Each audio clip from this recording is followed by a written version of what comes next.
Once again welcome to English class. आज की जो क्लास है ये क्लास है प्रेजेंट परफेक्ट टेंस की। देखिए यहाँ पर सबसे पहले हम समझने का प्रयास करेंगे कि प्रेजेंट परफेक्ट टेंस है ये अपने आप में कौन सा टेंस है। देखिए यहाँ पर एक शब्द काम में लिया गया है परफेक्ट, और परफेक्ट का सीधा सा मतलब होता है पूर्ण। जैसे हम कहते हैं किसी को कि यह आज तो तेरा काम बिल्कुल परफेक्ट है। परफेक्ट का मतलब है पूर्ण हो गया, यानी कंप्लीट हो गया। अब ये जो काम इसमें कंप्लीट हुआ है ये कब हुआ है कंप्लीट? ये हुआ है प्रेजेंट में। तो देखिए सीधी सी बात है कि यदि कोई कार्य अभी अभी कंप्लीट हुआ है तो उसके लिए हम प्रेजेंट परफेक्ट टेंस का यूज करते हैं। अब ध्यान देने वाली बात कौन सी है? जो सबसे इंपॉर्टेंट बात है मैं वही बताऊंगा आपको। इसमें देखिए परफेक्ट है, यदि परफेक्ट आता है चाहे वो टेंस कैसा भी हो, प्रेजेंट हो, पास्ट हो या फ्यूचर, तो उसमें हमेशा वर्ब की थर्ड फॉर्म का उपयोग होगा।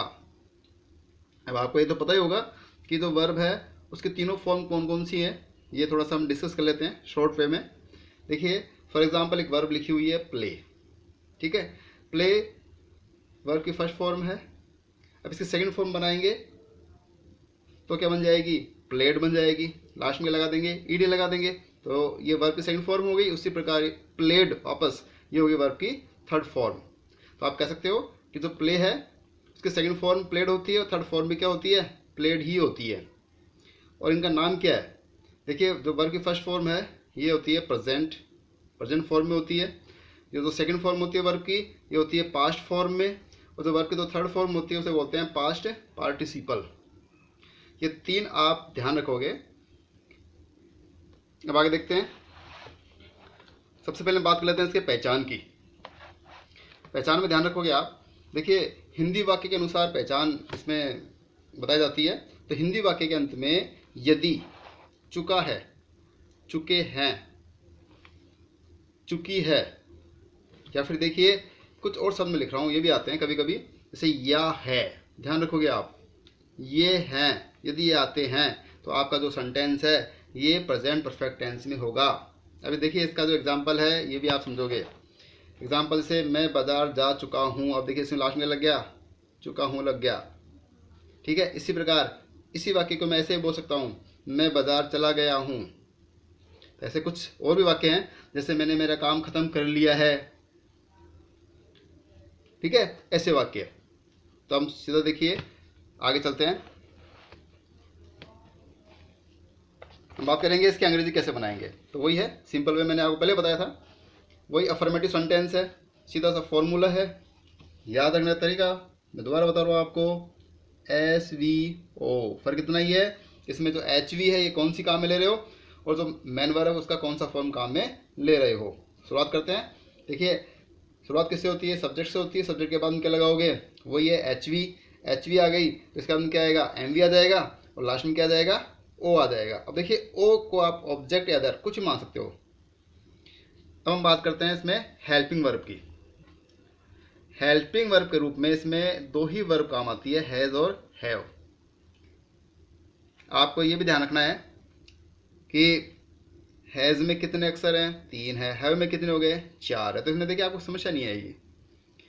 पेयर्स में आपको याद करना है, हैज के साथ में क्या याद करोगे? हैव भी याद करोगे। अब देखिए हैज में 3 अक्षर है तो इसका मतलब सिंगुलर ले लीजिए आप, सिंगुलर यानी एक वचन। हैव में कितने हो गए? 4 अक्षर यानी बहुवचन हो गया। अब आपको याद रखने वाली चीज़ कौन सी है? वो ये है कि प्लूरल सब्जेक्ट साथ में, जैसे इसमें आई भी लिखा हुआ है। अब आई चूंकि देखिए यहाँ पर क्या है, सिंगुलर सब्जेक्ट है, लेकिन इसका उपयोग हम किस साथ में करते हैं? हैव के साथ में करते हैं। तो देखिए इसे यहाँ पर आप क्या बोलोगे कि एक्सेप्शन हो गया, ये एक्सेप्शन है। ये एक्सेप्शन का मतलब होता है यहाँ पर अपवाद।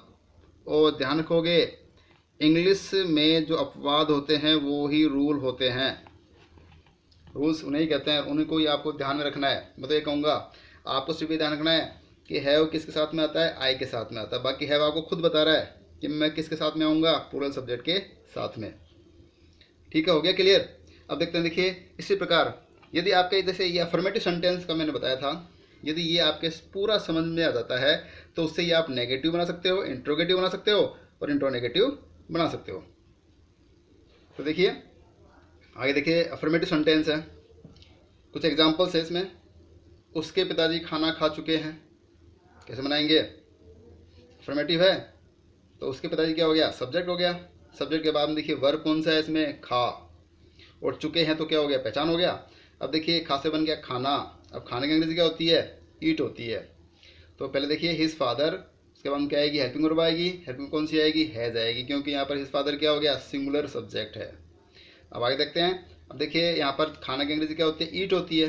लेकिन देखिए ईट का यहाँ पर देखिए ये फर्स्ट फॉर्म नहीं काम आ रहा है। कौन सा फॉर्म काम आ रहा है? थर्ड फॉर्म काम आ रहा है। ईट की तो तीनों फॉर्म होती है, ईट, एट, ईटन। तो eaten is the third form of verb. तो पूरा सेंटेंस क्या बन गया? His father has eaten food. इसी प्रकार आप यदि आप नेगेटिव बनाओगे तो नेगेटिव में करना कुछ नहीं है, नोट लगाना है। और नोट कहाँ लगाओगे? हेल्पिंग वर्ब के बाद में। अब इसमें हेल्पिंग वर्ब कौन सी है? हैज है। तो his father has not eaten food. Simple way में आप आराम से बना सकते हो। इसी प्रकार यदि आपको इसका बनाना है इंट्रोगेटिव, इंट्रोगेटिव की एक पहचान है कि जो हेल्पिंग वर्ब है ये सब्जेक्ट के पहले आती है। तो हेल्पिंग वर्ब इसमें क्या है? हैज ही है, तो हैज पहले जाएगी। Has his father eaten food, last में क्या लगाओगे? क्वेश्चन मार्क लगाओगे।